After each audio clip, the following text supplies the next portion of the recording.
Game over, breaking down that unpredictable Squid Game ending, a finale nearly as shocking as Ji-hun's hair. A good K-drama will take you on an emotional roller coaster of tears, laughs, and heart-pounding moments. Then there's Squid Game, which ups the ante in more ways than one.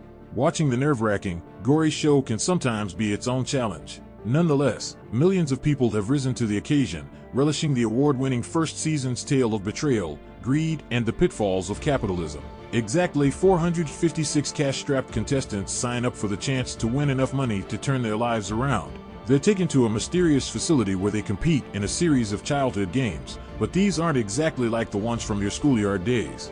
With roughly $38 million literally dangling over the contestants' heads, their lives on the line, and only one possible winner, the games become a high-stakes arena of survival of the fittest. The South Korean thriller is a wild ride, keeping you on the edge of your seat until the very end. So, who survives? Who's the evil maniac in charge? Who gets to take home the life-changing amount of money? Whether you're here for a refresher or simply curious about how this dark tale ends, know that you'll find major spoilers ahead. Out of the 5 terrifying and death-defying trials, Ji-hun, Sae Byok, and Sang-woo make it to the end as the remaining 3 competitors. By this point, Ji-hun has found a greater sense of empathy and cares for Sae Byok. But Sang-woo isn't on the same page. After the 3's celebratory dinner, in which they don tuxes and eat steak, a steak knife is left for each of them. Sang-woo, we have learned, will do whatever it takes to win, including betraying those closest to him.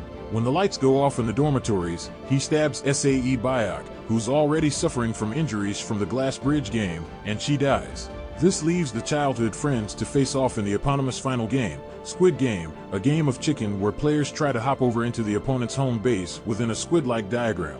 Ji-hun, angered by the turn of events, makes his move, but when he gains the upper hand, he's not able to easily kill his friend.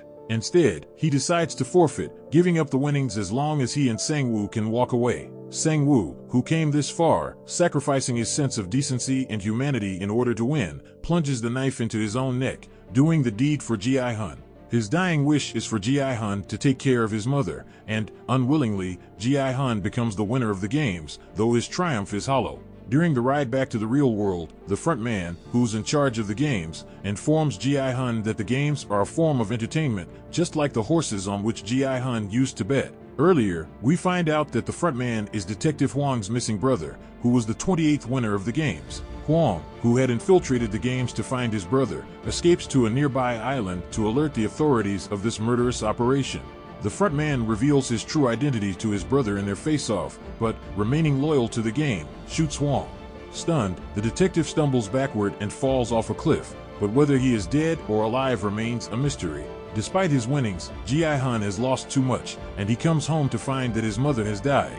Drained, Ji-hun wanders aimlessly for a year until a business card with the Squid Game logo finds its way to him again with an address and signed by Ganbu, meaning an old neighborhood buddy. Ji-hun arrives at a glossy, empty high-rise building, and on the 7th floor, he finds a hospital bed occupied by none other than Il-nam, the older contestant who Ji-hun had befriended and betrayed in the gut-wrenching marbles game in order to move on to the next level. Il-nam, we find out, isn't someone we should have mourned. He's one of the creators behind the games. As a man with means beyond what us normies could ever comprehend, he and his friends started the games for entertainment. Il-nam broods on how there are 2 ways in which one cannot enjoy life, when you have too little money or too much. However, the brain tumor he mentions to Ji-hun during the games is, in fact, real. After he gives a spiel on why he decided to become a participant, to feel something before he dies, he flatlines, leaving Ji-hun with another sickening realization to contend with. Maybe in defiance, or rage,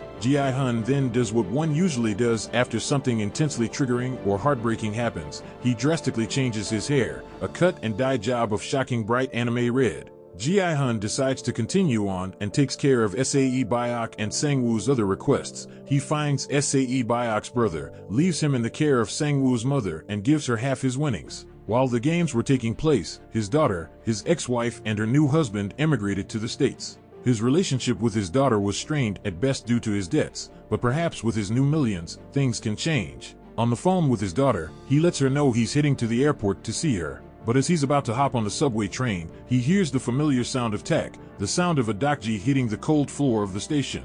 Ji-hun looks up to see the salesman who had previously recruited him in the middle of a game with a new prospect. Knowing what fate is in store for this man, Ji-hun rushes over to stop it.